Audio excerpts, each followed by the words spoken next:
Hi, thank you for clicking on the video, and I hope everyone is doing really well. So the topic I'm going to be talking about today, at first glance, it might not seem connected or relevant to eating disorder recovery. However, recently I have really been going over past experiences and my childhood and trying to find the links and the connections between things I've been through, things I've experienced, things I've witnessed, and how my mind took them, molded them, warped them, and then voila, I now have an eating disorder that I am recovering from. Trying to connect the dots for me just to have a better understanding of why, and by answering why, I'm then able to answer how do I overcome this. So I've shared my eating disorder story in the past. I've touched on traumatic events, not getting into a lot of details on them because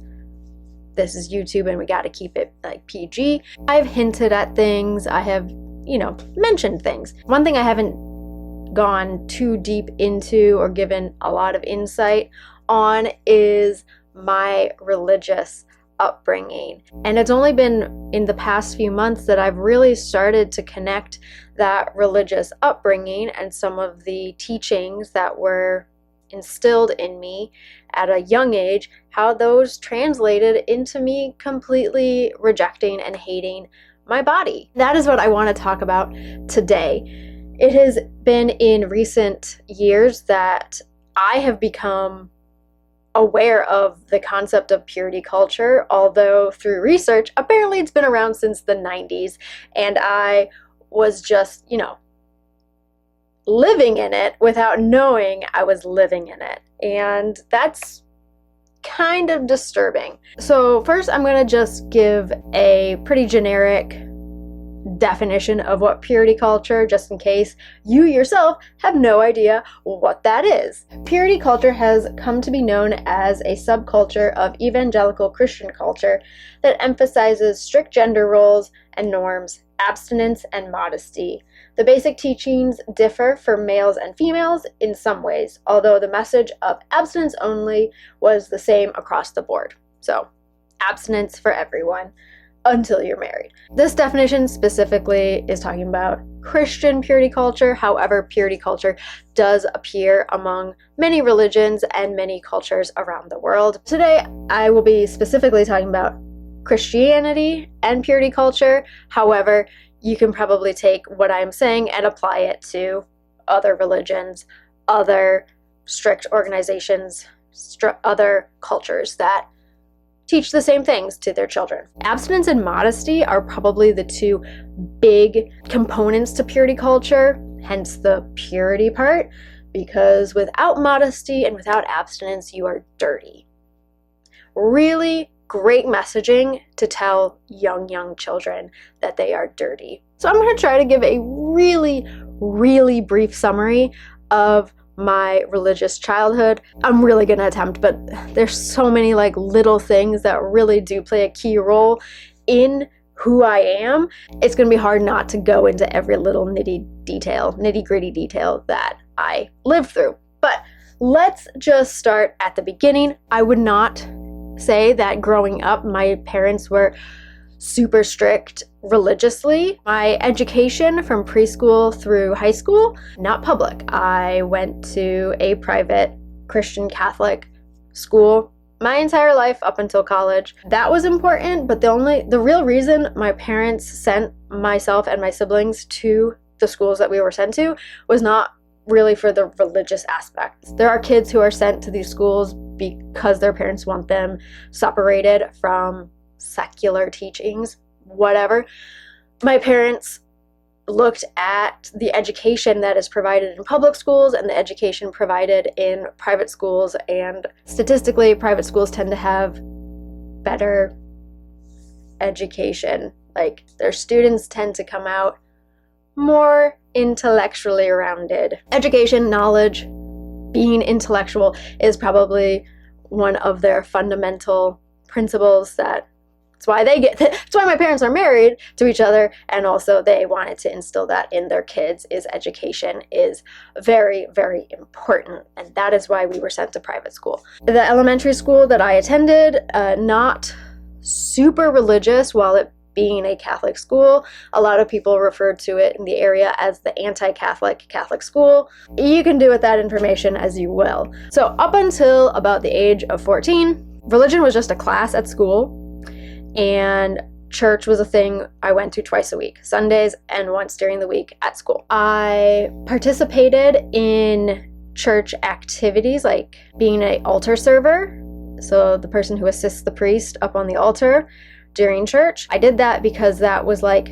the cool thing to do, and it got you out of class. That means that I was going to church 3 times a week. While I was doing all these things, receiving the sacraments, as it were, participating in altar serving, volunteer work, choir, all of that fun stuff, I didn't really believe in any of it. It was just sort of like the thing I did, and it was like an activity. It was like some kids play sports, I do church, but I didn't really believe in it. I made some questionable choices at some pretty young ages. We don't need to get into that. And also some questionable things were done to me at very young ages. So being pure, virginity, I never had. Let's just put it that way. My childhood, I did not, let's just keep it at that. Some things were done to me, and virginity, purity, innocence, I didn't grow up with that. I grew up really fast at a really young age. Enough about that. Probably due to the things that were done to me, believing in an all-loving God wasn't in the cards. It wasn't going to happen, and it didn't really matter to me. And if there was a God, God wasn't listening. That was, if I was asked, that's probably what I would have said, as long as my parents weren't within earshot. So it was the summer before high school, and I was informed kind of at the last minute that I was being sent to an all-girls Christian camp to try and save my soul. Yay! And I left that camp a Jesus freak, God-loving Christian. Like, I was gonna live, breathe, and die for God, for Jesus. Like, that is how it took 1 week and I was a completely different person. My eating disorder started when I was 3. The things that happened to me since then in my childhood probably didn't help my eating disorder. I talk about that in my eating disorder story videos. I think there's like 4 of them because it's a long story. I became a Christian, I guess a born-again Christian because I'd already been baptized, but I became a born-again Christian at 14. And then I dedicated basically my life to God. Probably around 16 is when I started to have questions, but because I was trying to be a good Christian, I rejected that questioning and those doubts and buried them deep and pretended everything was okay. And it was until I was 17 going on 18 when I was like, you know what? I think there's something wrong here. As a family, switched churches and started attending another church around the age of like 12 or something. And this new church is a cult. Yeah, I'm just gonna say it. It's associated with a known cult.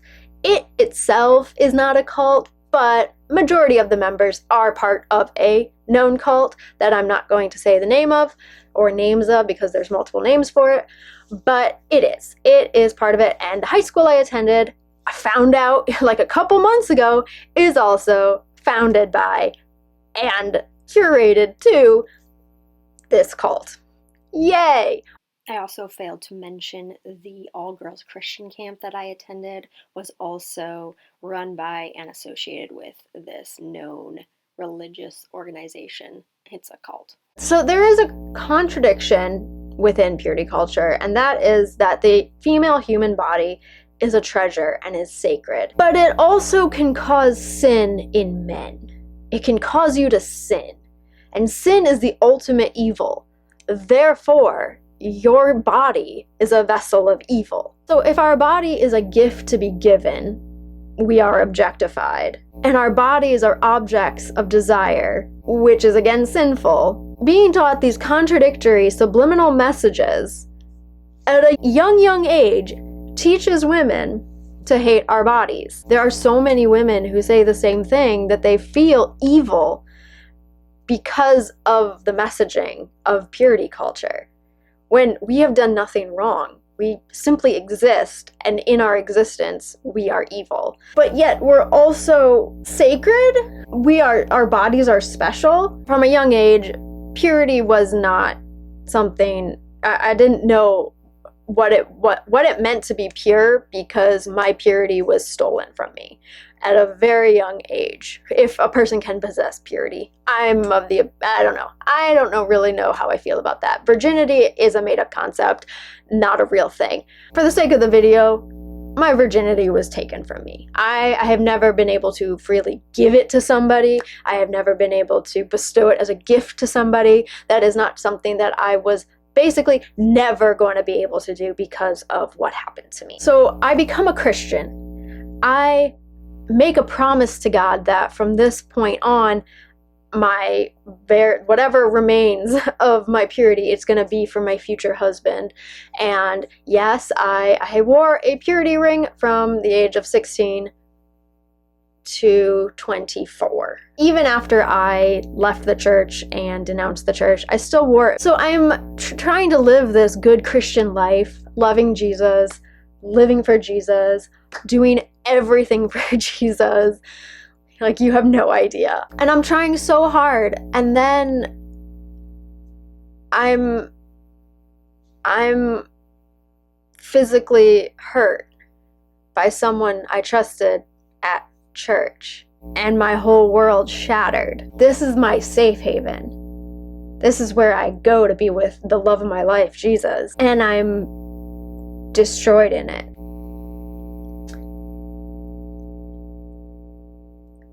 And purity culture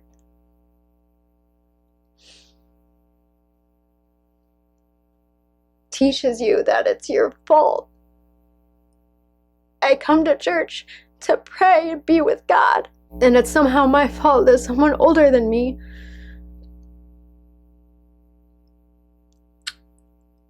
overpowered me.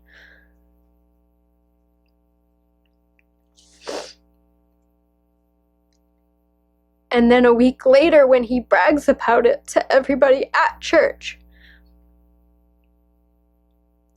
I'm looked down upon, and my reputation is ruined, and nothing happens to him. So yeah, I already was taught to hate my body, but now I just hate me, and I can never be good enough after that. And purity culture teaches you that